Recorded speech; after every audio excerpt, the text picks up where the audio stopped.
I have with me today Senator the Honorable Faris Alwari, Senator the Honorable Dr. Amory Brown, the Honorable Nan Gadsby Dolly, Dr. Nan Gadsby Dolly, Member of Parliament for St. Anne's East, and of course my other colleagues who are here as well, the Honorable Marvin Gonzalez and the Honorable Keith Scotland. There are three areas that we'd like to address today, and of course if you have any other issues, you are free as well to raise them. Specifically, the issue of violence in schools, education, as raised by the Honorable Prime Minister, issues relating to Venezuela, and of course issues relating to firing of several members of staff at different institutions. So specifically as it relates to Venezuela, let me say that Trinidad and Tobago has traditionally maintained, as you know, an excellent reputation for leadership in diplomacy, an excellent understanding of multilateralism, and we are seen as exemplars in mediation, dispute resolution, negotiation, and prudent management of our regional engagements. The entire national community should be concerned that we have now entered into a new cycle of public exchanges of inflammatory rhetoric with our neighbor Venezuela, involving, of course, no less a person than the Honorable Prime Minister. It is sad that the government has conducted itself in such a way that we now have a regional leader, the Prime Minister of St. Vincent, the Honorable Ralph Gonzalez, reaching out and advising that the rhetoric should be toned down and that we should be reducing tension and, of course, relying on diplomacy. We know that we have former ministers like Winston Dukaran and, of course, our own Senator, the Honorable Dr. Amory Brown, who gave the same advice. So this has nothing to do about, of course, some people feel that when you raise these matters that you want to embarrass the government. That's not the issue.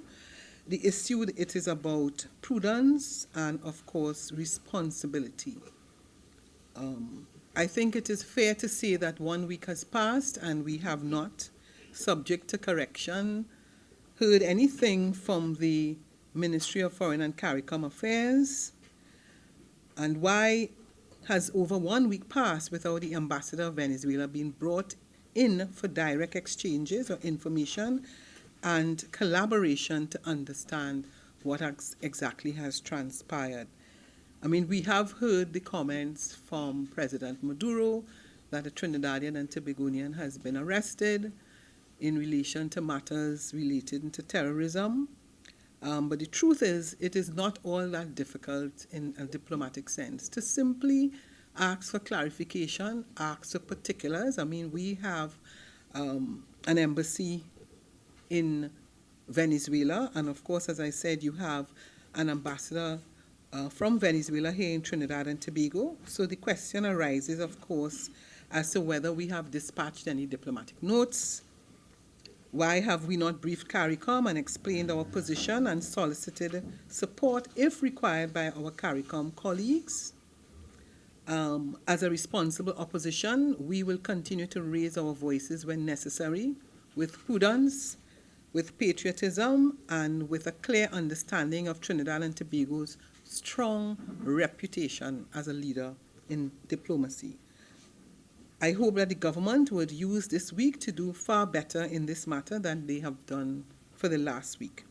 It is our economic and national security interest that tensions be reduced, and this situation must be properly handled. As it relates to the issue on violence in schools, the People's National Movement was justifiably concerned when the Prime Minister, in what can only be described as a knee-jerk reaction, proffered expulsion and jailing of students as the solution to school violence. The Prime Minister, it was seemed, is not aware of the fact, at least based on her discussions, that school violence are routinely reported to the Trinidad and Tobago Police Service and are already punishable by expulsion.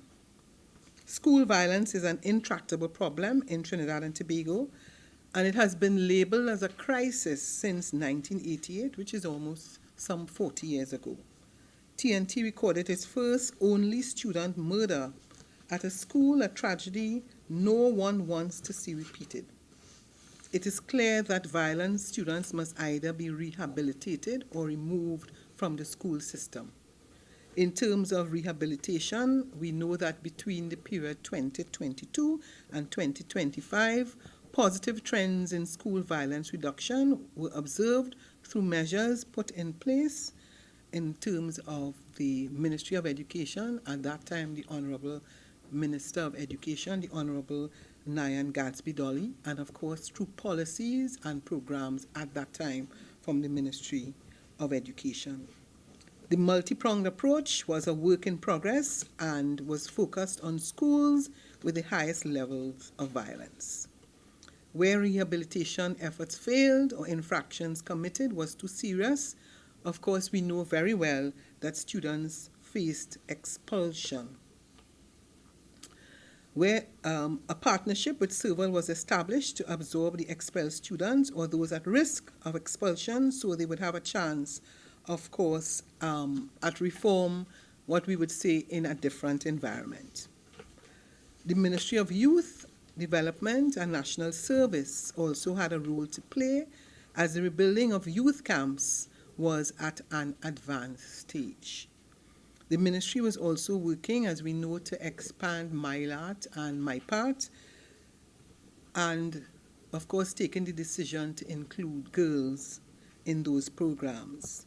We understood that these initiatives would have provided additional outlets for youths who needed to be removed from the mainstream school environment to have a chance, of course, at rehabilitation as well as transformation. Now, notwithstanding the seriousness of this matter, we are of the view that with no mention of the UNC's plan for youth, no empathy, no deep consideration, the Prime Minister, the Honorable Prime Minister, has recommended expulsion and jail. Even if a student must be expelled, there are resources the government of the Republic of Trinidad and Tobago can employ for the issue of rehabilitation. As the Honorable Prime Minister said, whether you are an observer, whether you are an active participant, whether you are a victim, whether you are the perpetrator, whether you may or may not have been inciting, all those categories of persons, from what the Honorable Prime Minister said, it seems as though all those persons will be attracting some form of jail or expulsion. So that the question that we are putting to this government is, what is your plan for reducing school violence? What is your plan for youth development? And we, of course, call on the Honorable Minister of Education as well as the Honorable Minister of Youth Development to speak on these matters. You are the government and you must account to the people who put you there. The third item, as I indicated, is the issue of firing. It has come to our attention that in several ministries, people are reporting, because we have now established a hotline for persons to call.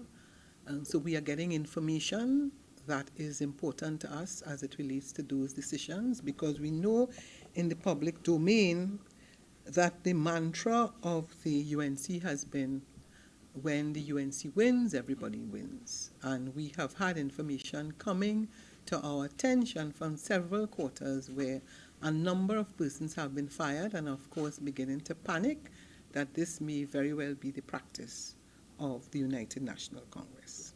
I now open the floor for any comments or questions.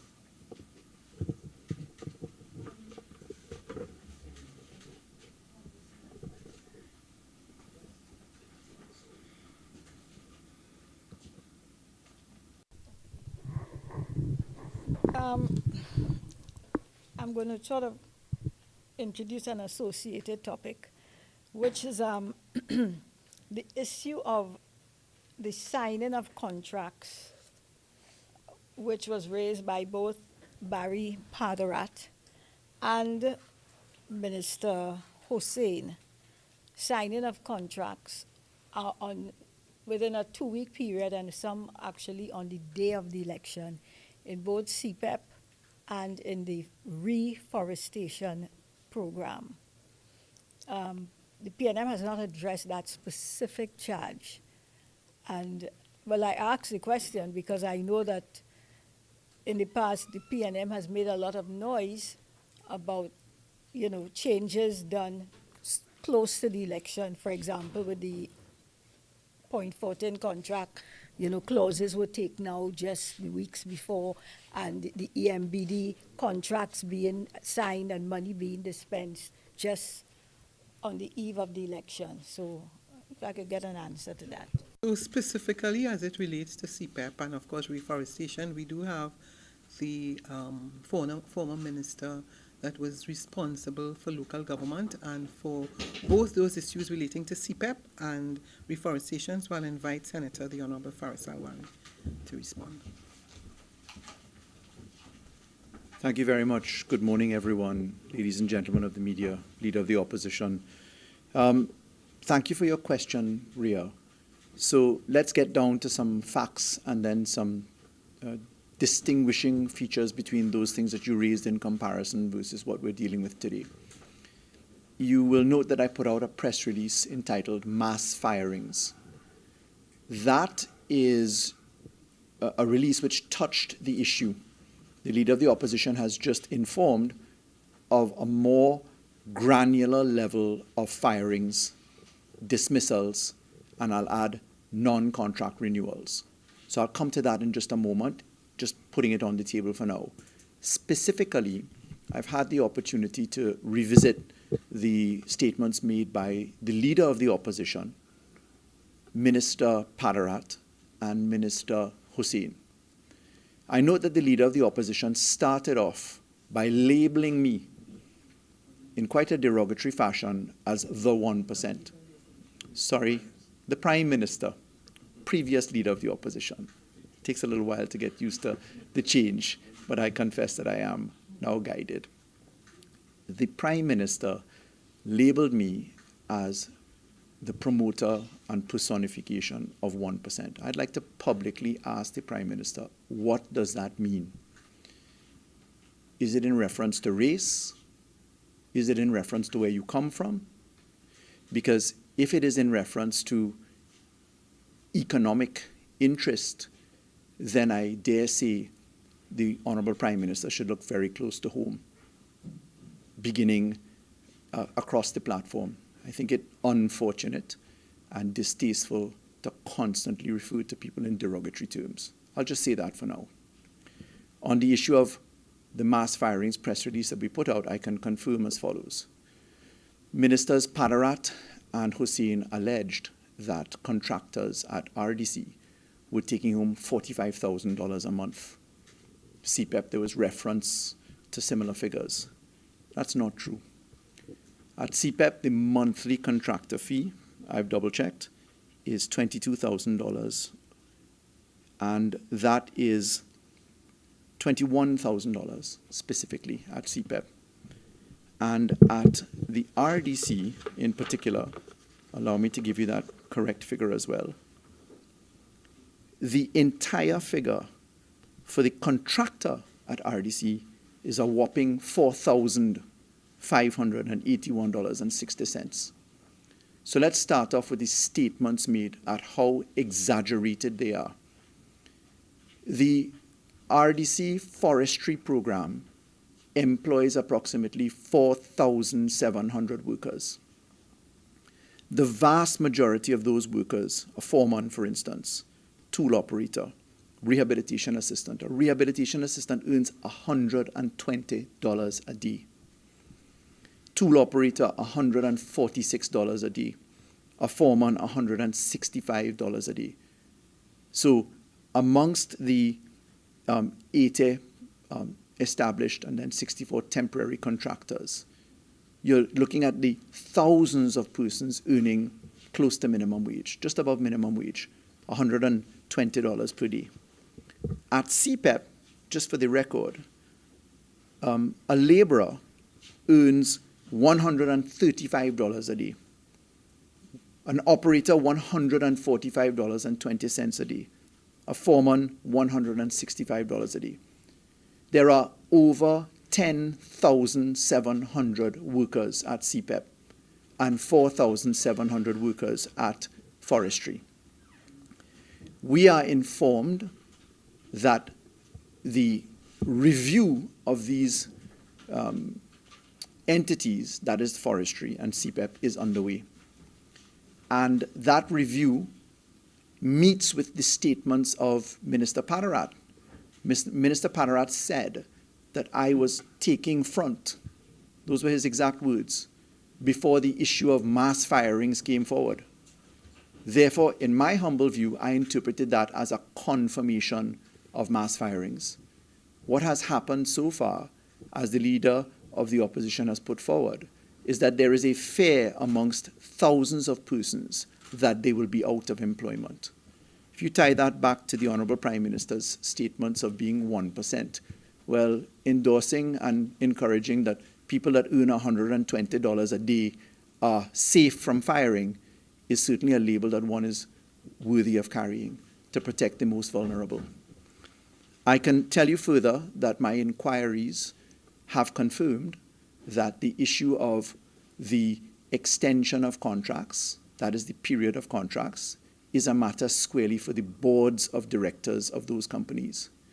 The public procurement law requires certain processes to be done for new contracts, and the extension of contracts is a matter that went before those boards, and those boards took steps that they saw in the interest of business continuity, as it was explained to me. I, as Minister then of Rural Development and Local Government, gave no instructions and certainly could not and was not involved in any contract renewals per se.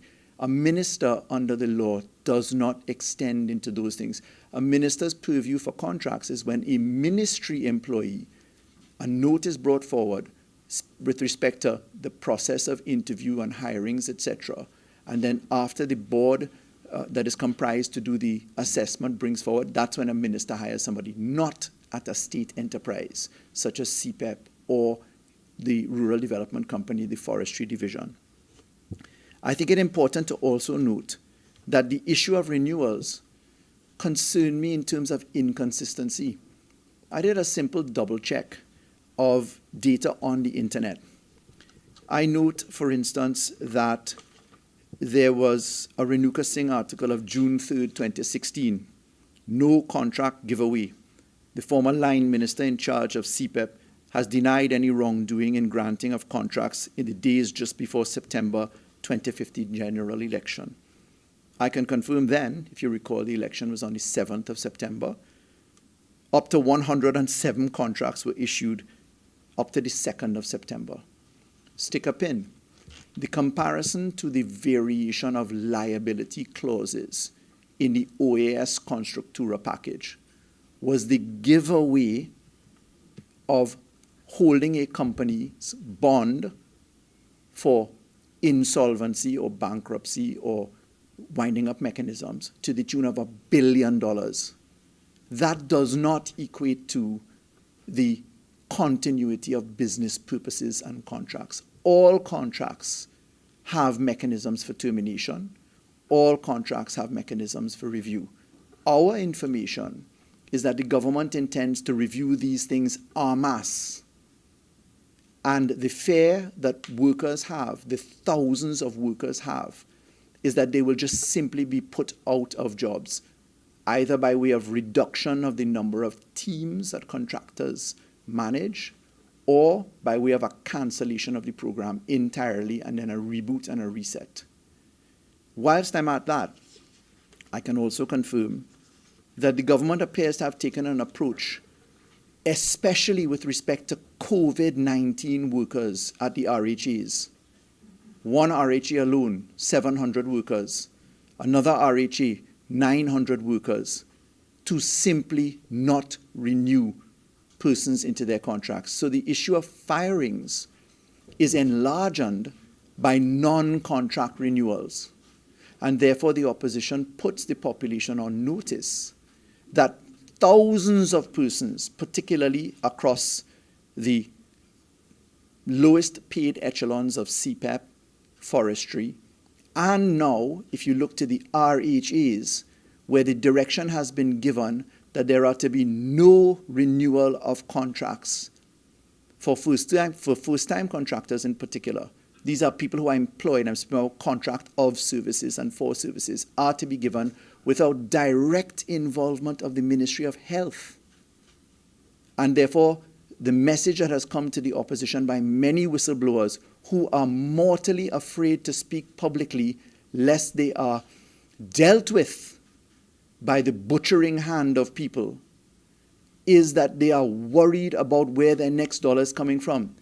If you take this extrapolation to the Office of the Attorney General, I understand that at least several people have been dismissed. So I shouldn't say dismissed, I stand corrected. That they have been summarily brought forward for their contracts to be bought out to the tune of hundreds of thousands of dollars.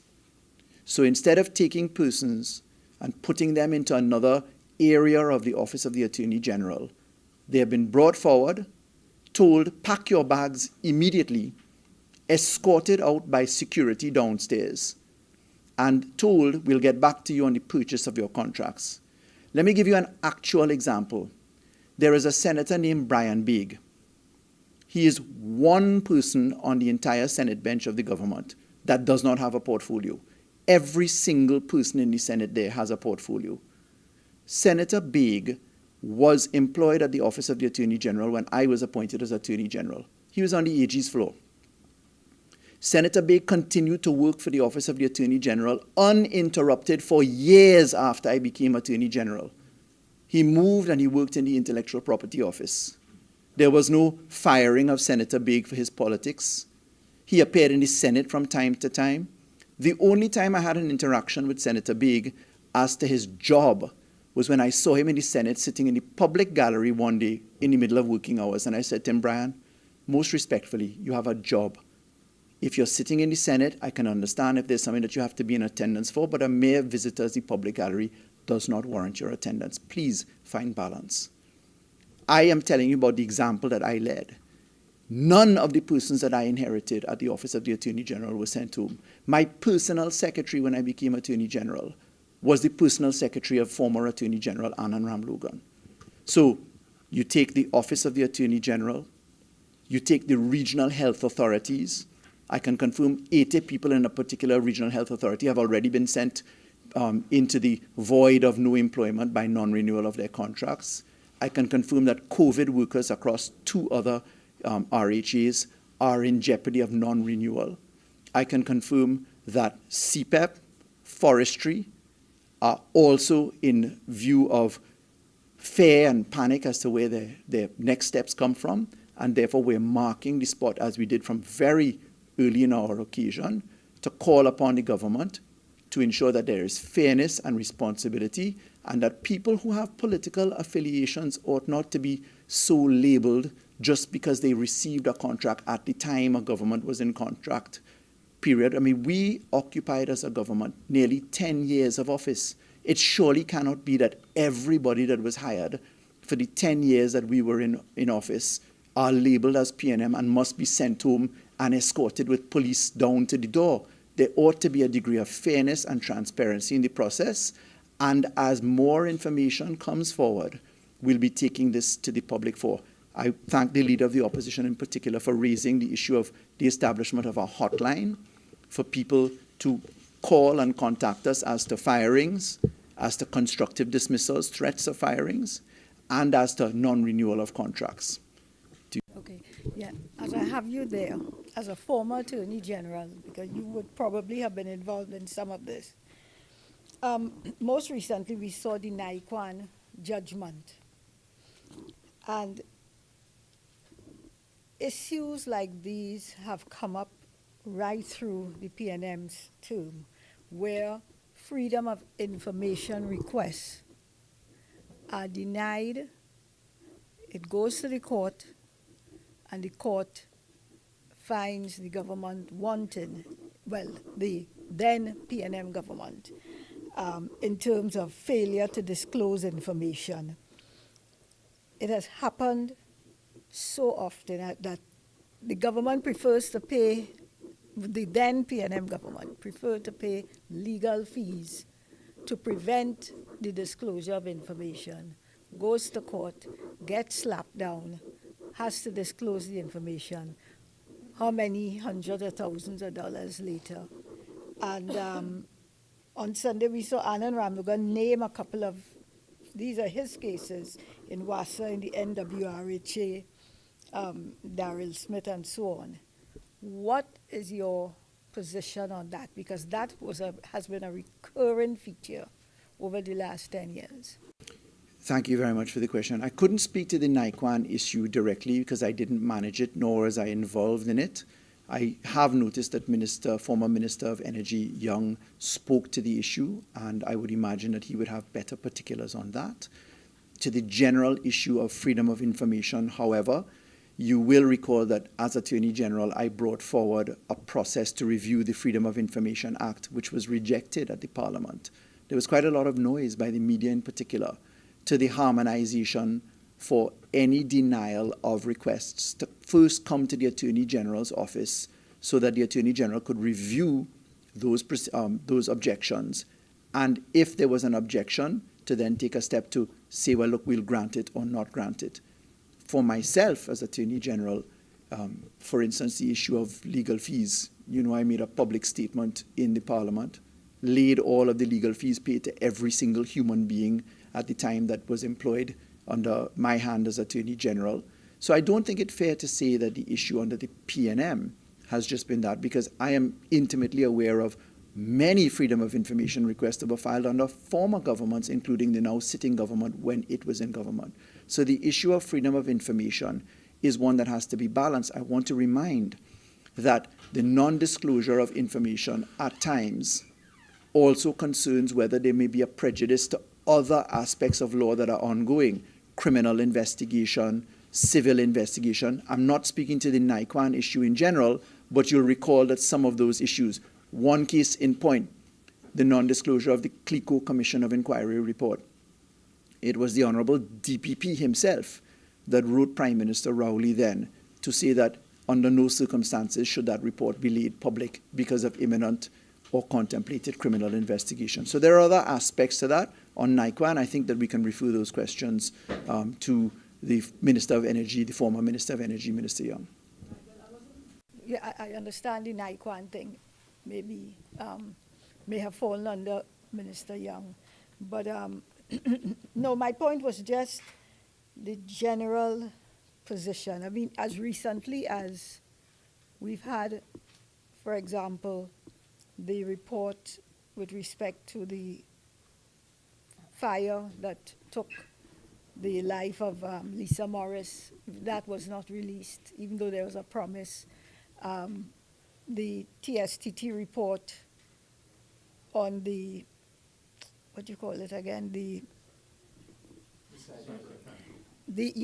cyber attack. And so I'm just saying that if there was a general culture of not revealing. A number of matters that may look long. The question is, what are the reasons for those non-disclosures? I couldn't say. I wasn't involved in those matters specifically. I know that there would be reasons, but I want to bear in mind that there are judgments that have to be made as to disclosure under the Freedom of Information Act, and one of them is counterbalancing the other actions which may be taking place, criminal or civil proceedings, etc. I don't want to... I accept that 10 years of governance is a long period, and therefore anybody could have a checklist of a number of matters. But if you go back to 20 years over, 5 years prior, they're an equal number. I think it's dangerous to generalize those positions. Suffice it to say that Prime Minister Rowley, when he was Prime Minister, took very unprecedented steps like appearing before special select committees himself to be cross-examined, disclosing matters into the Parliament, took steps of wanting to make disclosures which prosecutorial authorities instructed him that he was... The DPP's words to the Honourable Prime Minister then was that if there was disclosure, that there would be serious consequences. And therefore, a Prime Minister or a Minister would have to be very cautious to receive advice on what is disclosable or what is not disclosable. I don't want to wish to occupy too much time at the microphone until others have finished speaking. May I? Considering all those things, in many instances, ruled in favor. Court of Appeal and there's still the Privy Council. The question is, how far do you want to go? I mean, sometimes it takes a while before a court of final record makes a decision. If you look at the issues outside there are many cases where the High Court will come up with a view that is rejected by the Court of Appeal and the Privy Council, and the law is therefore not settled until an issue has been traversed right up to the final appellate court. And I would think it very careful for us to observe that the High Court is not the court of final appeal. Thank you. I didn't know, did anyone, all right. Well, as I said, I raised two other issues in relation to school violence and Venezuela. If there's any, my colleagues are here. Jesse Ramdale, CNC3. Ms. Robinson, you articulated your position as it pertains to government's handling of the discourse that took place with authorities in Venezuela, right? You know, you indicated that there's need for the collaboration, need to have engaged with the Venezuelan ambassador.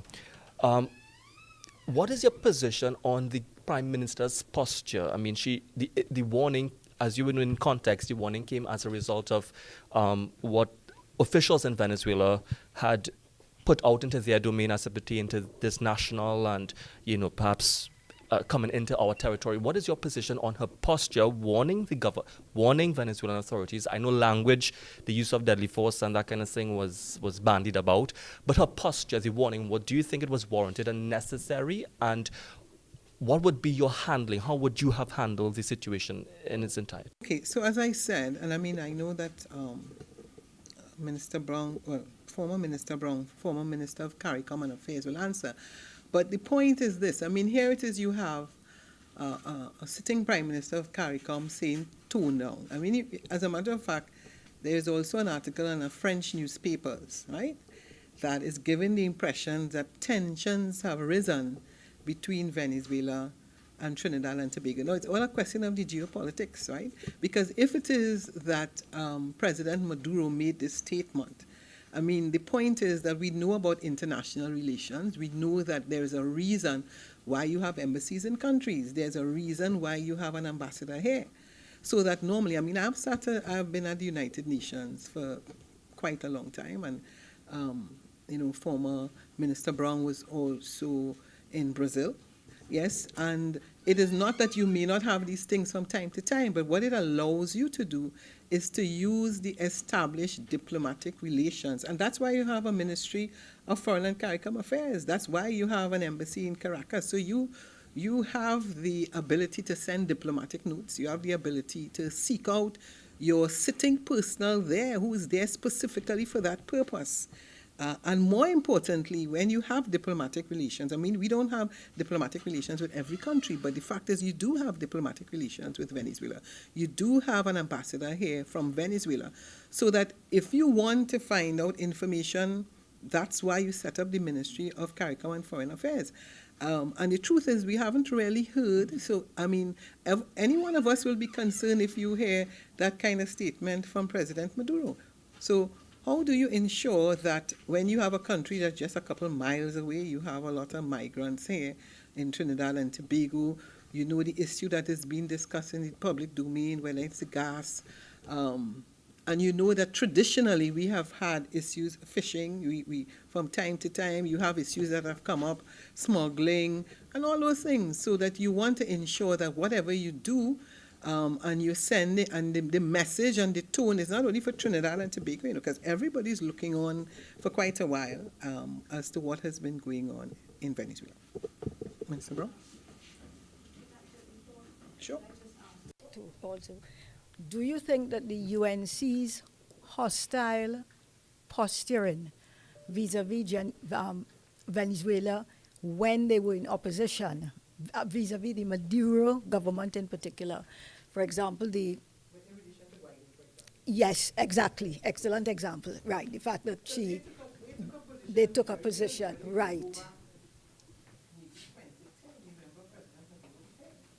Right, All the times that overseas at the time, they were very good relationship. right. Then, while we came and we took a position. Took a position, right, I mean, then we came into office, and you had the OS, you had all those discussions taking place. right, So that I cannot say for sure if that would have influenced, but the truth is, this is the first time that you have heard President Tinubu say, listen, we have a Trinidadian that we have, that has been arrested, that is in custody in relation to some activity related Right. to terrorism. right, So do you use your diplomatic channels and say, well, listen, if you make that kind of statement, you give us the particulars, give us the name, so that we too will be very concerned if you have a Trinidadian that has gone across the Venezuela, because there are consequences both ways. right, right, right. Thank you very much, Leader of the Opposition, colleagues, members of the media, and thank you for the question, which I think Leader of the Opposition has certainly addressed quite comprehensively. The truth is leadership matters. Leadership makes a difference. And that is why, as leaders, we need to be extremely prudent, particularly our first take on a follow-up reaction on matters that can have grave and severe implications and can leave scars on the relationship between countries, particularly if you're dealing with neighboring countries. So this was an example, really a test of leadership.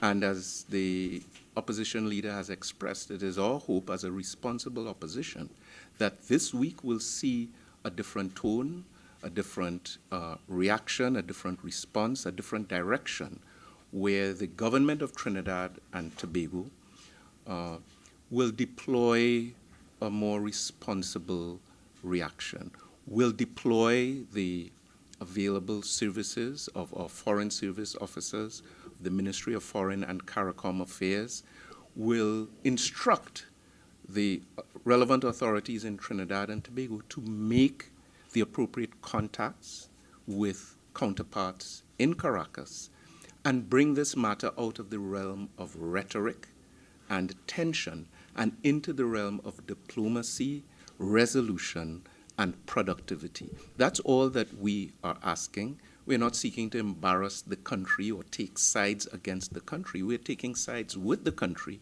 and with our legacy and history of prudence in the conduct of our diplomatic affairs. We've been tested as a country many times since our independence. There have been many matters that could have resulted in tension. But Trinidad and Tobago has a very strong and proud record. I would say, notwithstanding changes in administration, where our foreign policy has been quite consistent in the general sense. And if you go right now onto the website of the Ministry of Foreign and CARICOM Affairs, you will see elucidated the foreign policy of Trinidad and Tobago in black and white. And within that policy, there are many references to our regard for diplomacy and dialogue, for multilateralism, and also for our membership in the non-aligned movement. And that's something else that the Prime Minister's recent comments would have triggered a question as to whether we still ascribe to the principles of the non-aligned movement, which we joined in the year 1970. So there's a lot to unpack.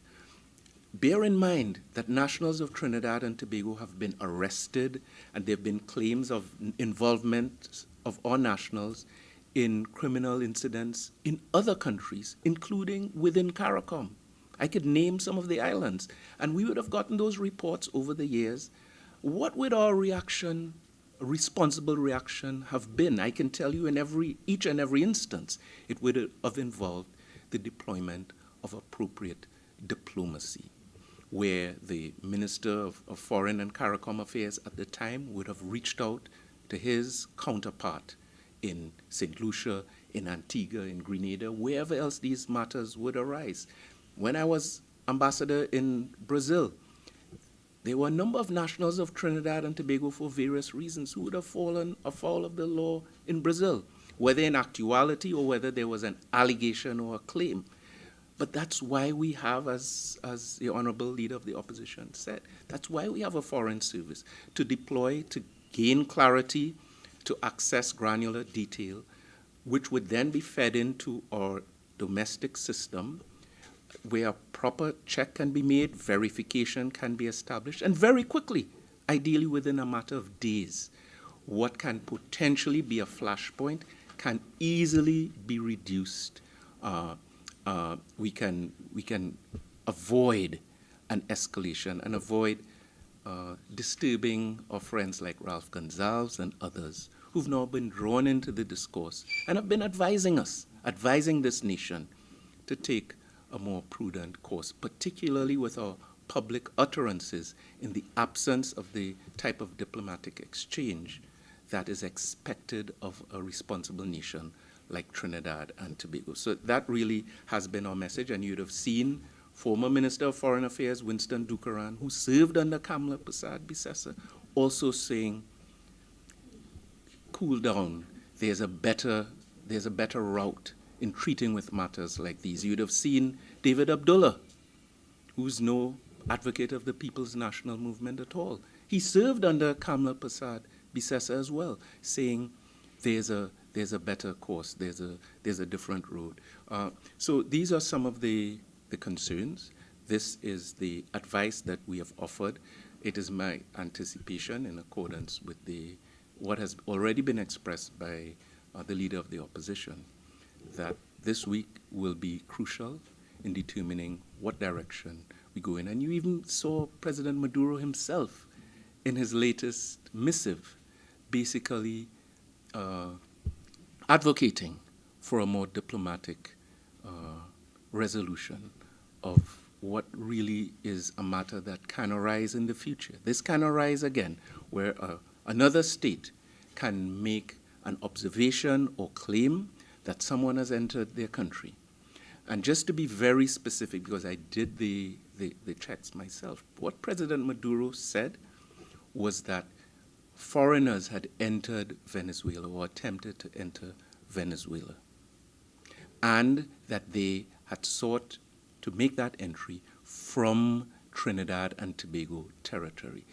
He never accused the government of Trinidad and Tobago or the nation of Trinidad and Tobago of any negative involvement. That is what really occurred.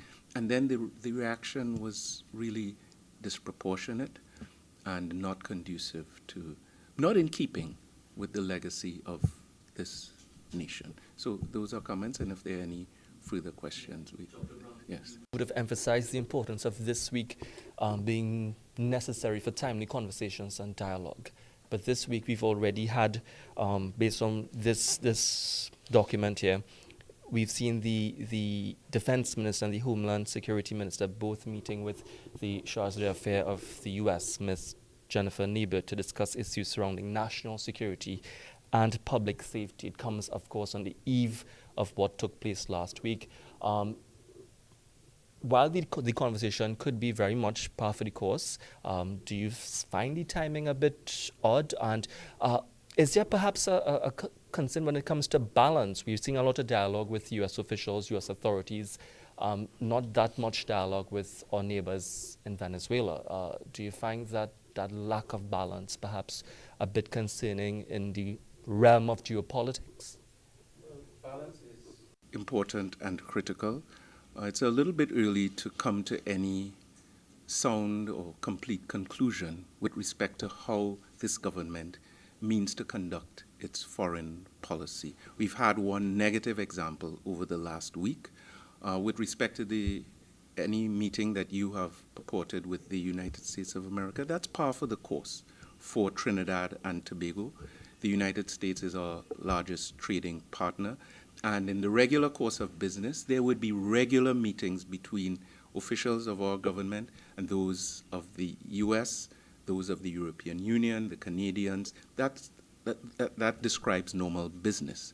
So I'm not going to read too much into that, but I think the message coming out of your question is the need for balance in the conduct of our foreign affairs, and the realization that the relationship, particularly with neighboring countries, is something that we have to take care of. We have a responsibility. And as the Leader of the Opposition alluded to, it's in our national interest. It's in the interest of our citizens. They are Venezuelan nationals who are living here in Trinidad and Tobago. The government has a right to adjust or change policy in that regard. But while they are here, we have to be very cautious as to the messages we are sending to from official channels. Do we want to feed the prospect of xenophobia or any other challenges? So it's always leadership matters. It's ensuring that we utter prudent messaging. And let me give you an example. I say leadership matters. You recognize the manner in which the leader of the opposition even refers to the prime minister and government ministers, not with any colloquialism, but with respect.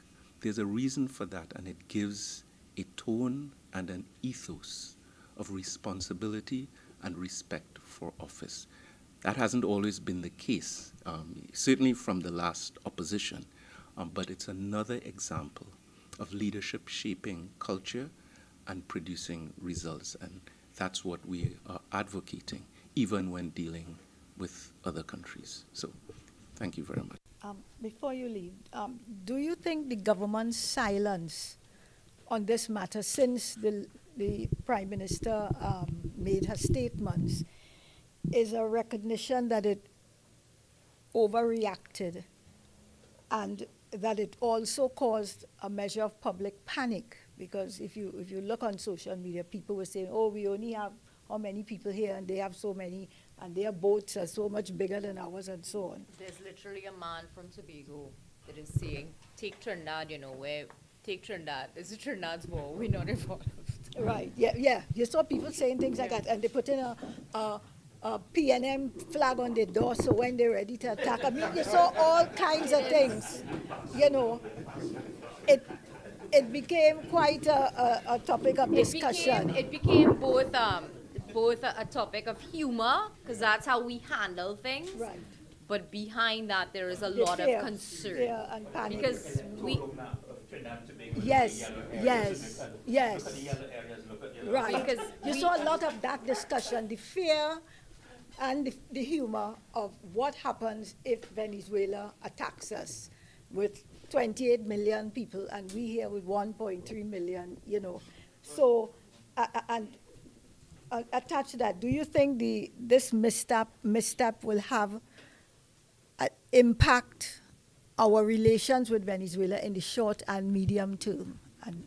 I would hope that it won't, because we always want the best for Trinidad and Tobago, which is why we keep saying to take a better route, a better course in this matter and engage more prudently. So I took note of the comments you have made and the observations you've shared, that even the ordinary citizens of Trinidad and Tobago have become alarmed and concerned. That really should not have been necessary. And the issue is that the nationals of Trinidad and Tobago care about our country. They recognize that even our fishermen exist and work. Their workplace is not in an office building. It's out there in the ocean, where there is no line in the water delineating a border. And very often, if an engine breaks down, it happens. You cover it in the media. They can find themselves, the natural flow of the current points toward Venezuela very often. And the first thing that happens in such a reality is our Coast Guard officers, who themselves are also concerned, I can tell you, would make seamless contact with their counterparts in Venezuela. And that collaboration is essential for us on both sides of this border. So when anything is occurring or rhetoric is being engaged that will draw us further apart or interrupt that collaboration, there are potentially lives at stake. And I gave the example, every car that's on the street passes, in its first instance, very close to that border in a container ship or marine vessel. The economy of Trinidad and Tobago is linked to the maintenance of a responsible and productive relationship with this large neighbor. So it has nothing to do with ideology or political connection between parties, that has nothing to do with the prudent line that we certainly have taken in the past. It has to do with our sovereign national interest and a concern for the welfare of all our citizens. Thank you very much. Dr. Brown, as you're there, I feel like I'm sitting in a university class here because I'm learning a lot from yourself. The minister, the very new minister, is very young. I had a very quick look at his CV that they were putting out when it was election time, and I wasn't really seeing anything that indicated any background in foreign affairs or diplomacy and so on. So I'm always going to say, just as you gave us some insights here and so on, I mean, is it that would you make yourself available if the minister did need some consultation? Because I'm not sure if he had the background. I take your question very seriously, and I would let you know that I have, and I haven't shared this before, reached out via senior public officials, public servants in the ministry, and via other channels, contacts that I've had within the United National Congress, to indicate that myself and maybe others would be willing, if there's a word to help settle, etc., in the first stages. We all were new ministers at some point, even Mrs. Beckles was a new minister at some point, but that may not fit into the usual rhythm of the politics of this country, and that's why the fact that other voices have been mobilized, other words of advice, maybe from quarters from which it might be more easily received, have also come into the space and have provided a consistent message to the government. It is my hope that the new minister, he's still fairly new, will do well and will, rise to the occasion that will always arise in serving Trinidad and Tobago. Thank you very much. I served as an ambassador at the United Nations. I was not, foreign affairs was not my area of expertise. But one of the things that you could see clearly in terms of the Ministry of Foreign Affairs, you have people who have been there for years, so in terms of being able to access technical assistance, in terms of being able to access persons are there, because ministers may change, but in essence, a lot of people who have been there for years that have acquired that skill. And it's not just in the ministry itself, it's in CARICOM. We also have a mission in New York at the United Nations. So there is no shortage of access to technical advice or the kinds of expertise that would allow the minister, the ministry, the prime minister to be able to get the kind of information. But the real issue is also the fact I would have made before you came, is that we have an embassy in Caracas, yes, and we do have an ambassador here from Venezuela. So the critical issue, I think, for members of the public, and I think Ria said it, we are a very creative country. So, you looked at TikTok, and it is as broad as it is wide in terms of people assuming all kinds of things. People, started to show you their equipment, our equipment, their National Guard. So the fact is that sometimes we have to realize that as a country, we look at things through a particular lens, meaning to say, we look at it as though it is a joke, because we have the tendency to do that sometimes. But behind that joke it is a serious affair, and there is always a message. So the fact that Prime Minister Ralph Gonsalves, who is one of the longest serving prime ministers in the country, would say to you, listen, tone it down. That in itself is a message that we must take seriously. We understand the importance of continued diplomatic relations. We understand that it is not just CARICOM, but it's because I said a while ago that you would have seen from France, so that people are all looking, and addressing this issue very seriously. But we are pretty confident that the existing diplomats at the Ministry of Foreign and CARICOM Affairs, at Caracas as well as the mission, and the mere fact that as it relates to international relations, I mean, you have access to people that can clearly give you the advice as to the way forward.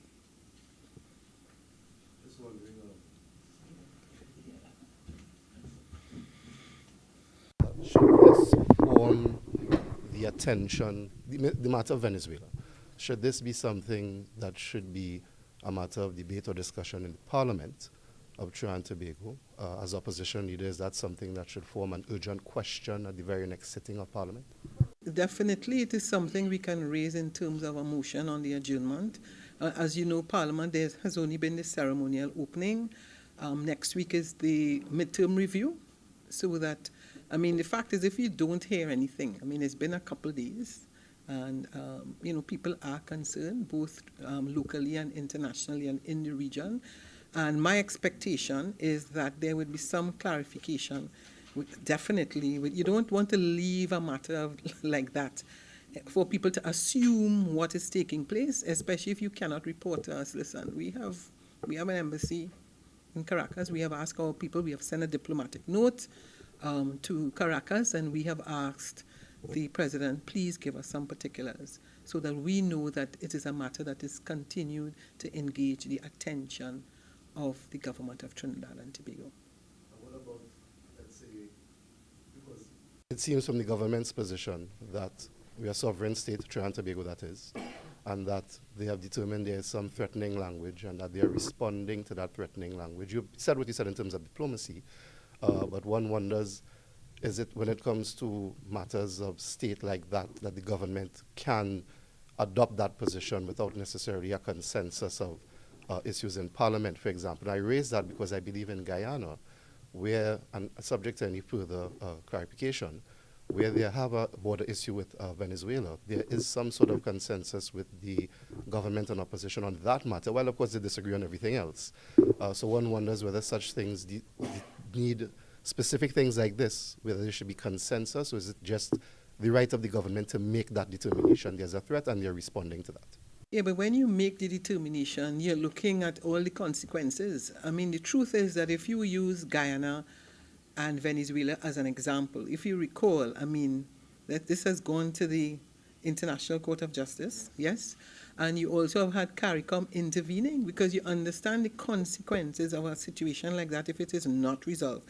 And that is not that is an issue going back more than a century as it relates to Guyana. So it has continued, I mean, the Essequibo region, and we know the amount of Guyanese that are there, so that if anything happens there, it impacts for us for a multiplicity of reasons, whether it's travel, whether it's the economy, whether it's agriculture, whether it's trade. And then a lot of times they don't separate the regions, because when you think of Guyana, you think of CARICOM. Okay, and we know that issues, that tensions that have been taking place, of course, between Venezuela and the United States. So we cannot pretend that that is an issue that will not impact us in some way. Amy, do you want to add anything? Sure. Just one very brief comment. And going back to the previous question about the richness of support within the Foreign Service, I think it is worth noting that just over a week ago, the permanent secretary, the Ministry of Foreign and CARICOM Affairs, a veteran of the Foreign Service, was transferred out of that ministry. So I think in response to your question, you would want to note that now you have a new minister, a new parliamentary secretary, and a brand new permanent secretary as well. In addition, a deputy permanent secretary was transferred. So the leadership of the ministry, even from the Foreign Service perspective, has been altered significantly. The timing, etc., and the current silence of the leadership of the ministry and the minister, you may want to look at that as well. And do you have anything else you want to ask? Yeah, sure. Heard the government statements basically that they are not going to be taking a look at persons from Venezuela and Trinidad and Tobago of military age or that kind of thing. What is the opposition's take on that particular statement of the government? So again, I touched on it a little bit earlier. It's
See, I mean, I have been at the UN, and that is one of the things that when you talk about this region, about a zone of peace, so that you clearly don't want the impression in some way to be created when you start thinking about that. I mean, what is the world thinking?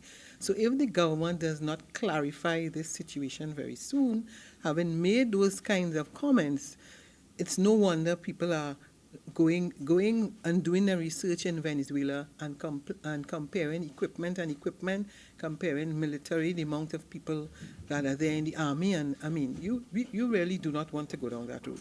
So as I said, we have had advice from a prime minister who has been there, involved for decades in CARICOM, and involved, I mean, even when you had the issue relating to Guyana and Venezuela, you would have noticed that CARICOM played a critical role, because normally that's the position. You bring together the countries, and if you would recall that at some point in time, if we go back and do the research, there was a meeting in Barbados, okay? I think there was also a meeting in Dominica as well, to deal with it. So clearly, even a situation like that, CARICOM came in and played a role, and we were able to at least, as they would say, cool it down. It's not that it's still not an issue, because from time to time, I mean, if you have gone to the International Court of Justice and whether or not Venezuela is going to accept the decision is a different matter, because that is not a decision that was made recently. That is a decision that was made almost more than a century ago, if I recall correctly,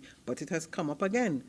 And when it comes up again, it means you go back and you look at the whole history and you ask yourself, well, you know, what has happened since? But we know that it's all a question of an economic issue as well, you know, the issue of oil and gas. Yeah. Sure. You look at the issue of the United States, the relationship Trinidad and Tobago has with the U.S., the issues that the U.S. has with Venezuela. You have the Trinidad and Tobago's relationship with China, of course. There are some who would say, well, you know, China, of course, there may be a strong support from China for Venezuela, that kind of thing. So from a wider foreign policy position, is that something, the issue of balancing, as you had mentioned earlier, that as a small island state, we have to be mindful of not just the relationship we have, let's say, with Venezuela, for example, but those wider implications, our relationships with the U.S., with China, and if we adopt a particular position against Venezuela, for example, does that pose the risk of our relationship with other nations, let's say China, for example? I say it's always a balance. I mean, we have been known traditionally to have diplomatic relations with China, with the United States, and I mean, at the same time, we have been a country that has taken a strong position on Cuba. All right? So people have recognized, yes, you are sovereign, and yes, you can have these relationships with China and United States at the same time, and that is not exclusive to Trinidad and Tobago, because you have that in terms of the CARICOM region. China as well, they have their embassy as well here in Trinidad and Tobago. So that we recognize that it would always have to be a balance.